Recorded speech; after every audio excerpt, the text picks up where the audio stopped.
Hello friends, आप सबका हार्दिक हार्दिक अभिनंदन है हमारे इस चैनल पर। तो आज हम लोग क्लास 6 थर्ड समेटिव एवोल्यूशन 2017 का पेपर जो कि हिस्ट्री का है वो आपके समक्ष आज प्रस्तुत करने वाले हैं।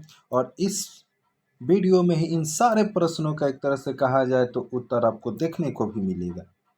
तो अभी तक आपने अगर हमारे इस चैनल को सब्सक्राइब नहीं किया तो चैनल को सब्सक्राइब कीजिए, बेल आइकन बटन को प्रेस कर लीजिए और ताकि कोई भी नोटिफिकेशन आप तक सबसे पहले पहुंच सके और आप इसका फ़ायदा उठा सकें। अगर फेसबुक पर देख रहे इस वीडियो को तो पेज को फॉलो कर लीजिए तथा वीडियो अच्छा लगे तब अंत में चाहे यूट्यूब हो चाहे फेसबुक हो शेयर कीजिए ताकि आपके वो जो साथ में पढ़ते हैं आपके दोस्तवा लोग उनका भी तनी तनी फायदा हो जाए, क्योंकि कर भला तो हो भला ना जी। हम लोग तो समझदार ही हैं, हम जानते हैं जरूर बिना बोले ही आप लोग शेयर कीजिएगा। चलिए देखते हैं आगे। तो यहाँ पर देखिएगा, ये पहले प्रश्न पत्र को आप लोग देख लीजिए और उसके बाद हम लोग उत्तर पर चर्चा करेंगे।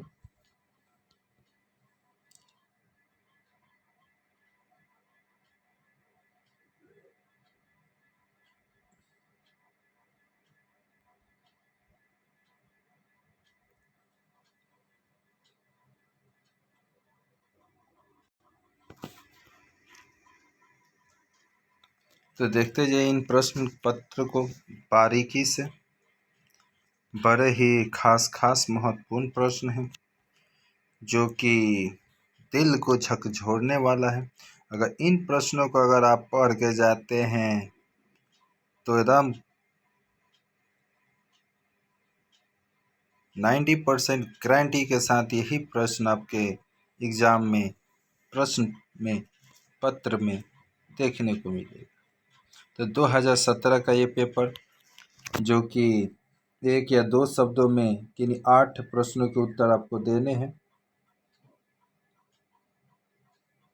तो चलिए देखते हैं। तो पहला है, सिंधु घाटी की सभ्यता का कौन सा स्थल सबसे पहले खोजा गया था? तो हड़प्पा सभ्यता।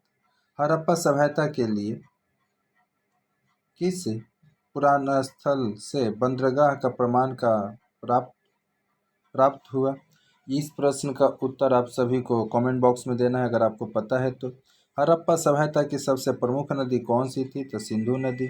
समुद्रगुप्त ने आर्यवर्त के कुल कितने शासकों को पराजित किया?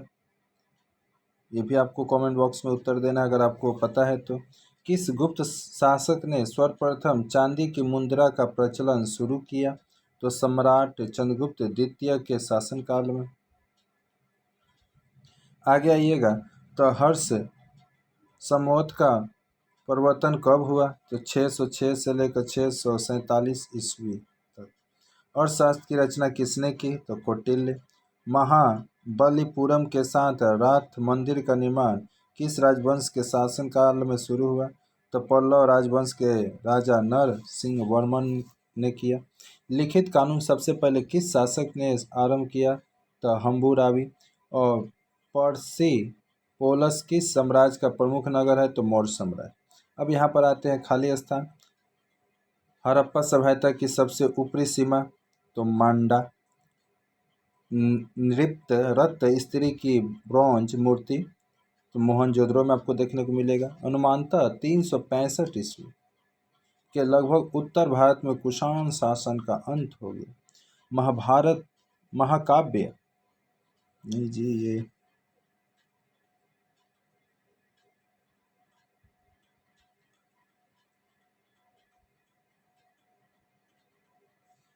थोड़ा सा, तो महाभाष्य की रचना पंतजलि ने की।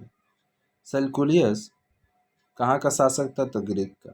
सत्य असत्य कथनों की पहचान करना है। हड़प्पा सभ्यता में लोहे का प्रयोग नहीं किया जाता था। सत्य।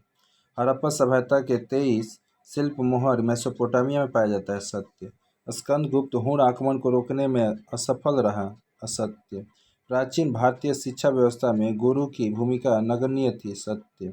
कुमारजी बौद्ध विद्वान थे सत्य। यहाँ पर स्तंभ से ब स्तंभ को मिलाना है। काली बागान हड़प्पा सभ्यता। प्रयाग परिस्थ समुद्रगुप्त। चरक संहिता चिकित्सा शास्त्र और भृंगुकच्छ ये हो जाएंगे नर्मदा नदी। आप सभी के लिए एक आवश्यक सूचना कि इस वीडियो को बनाने काम तो हम कर रहे हैं, मेरा नाम पिंटू है, पिंटू कुमार है, पर इससे प्रश्न पत्र को लिखने वाली जो छात्रा है उनका नाम क्लास 6 की है, जिनका नाम था निर्मला शर्मा। उन्होंने अपने अथक मेहनत के दम पर इन सारे कठिन से कठिन प्रश्नों का हल निकालकर आप सभी के लिए उन्होंने ये कार्य किया है।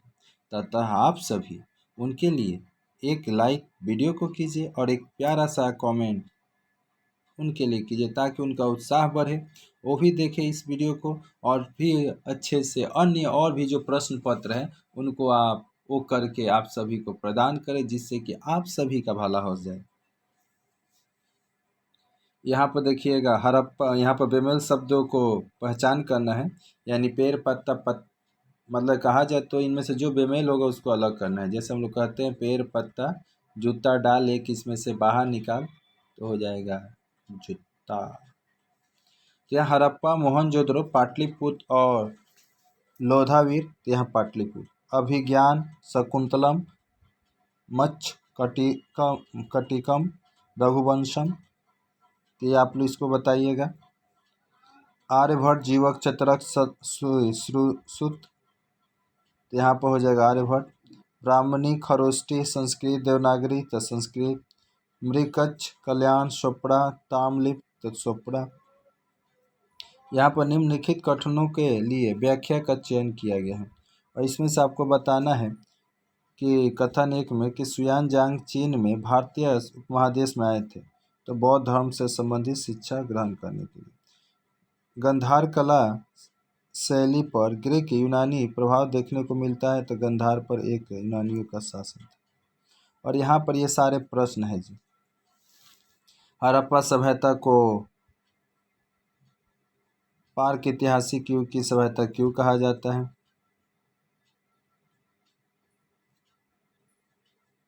तो एक समय मनुष्य इसे लिख नहीं पाते थे, उस समय की बातों का अनुमान कर लेना पड़ता था। अतः हड़प्पा सभ्यता सबसे प्राचीन सभ्यता है, इसीलिए बहुत से लोग इसे पार्क ऐतिहासिक युग की सभ्यता कहा जाता है।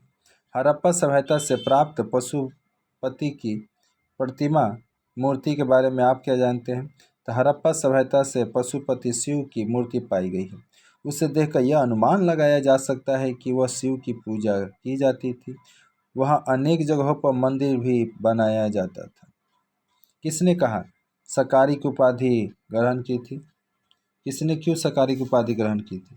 चंद्रगुप्त द्वितीय ने सकारी की उपाधि धारण की थी। उसे संस्कृत में विक्रमादित्य या विक्रमादित्य के नाम से जाना जाता है। चंद्रगुप्त द्वितीय के महानतम और सबसे शक्तिशाली सम्राट थे। उनका राज 375 से लेकर 414 ईस्वी तक चला। पनानी कौन थे? पनानी एक संस्कृत व्याकरणविद थे जिन्होंने ध्यानवात्मकता, ध्वनि विज्ञान और आकृति विज्ञान का एक व्यापक और वैज्ञानिक सिद्धांत दिए। देखिए इसमें भी आपका आ गया वो स्तूप।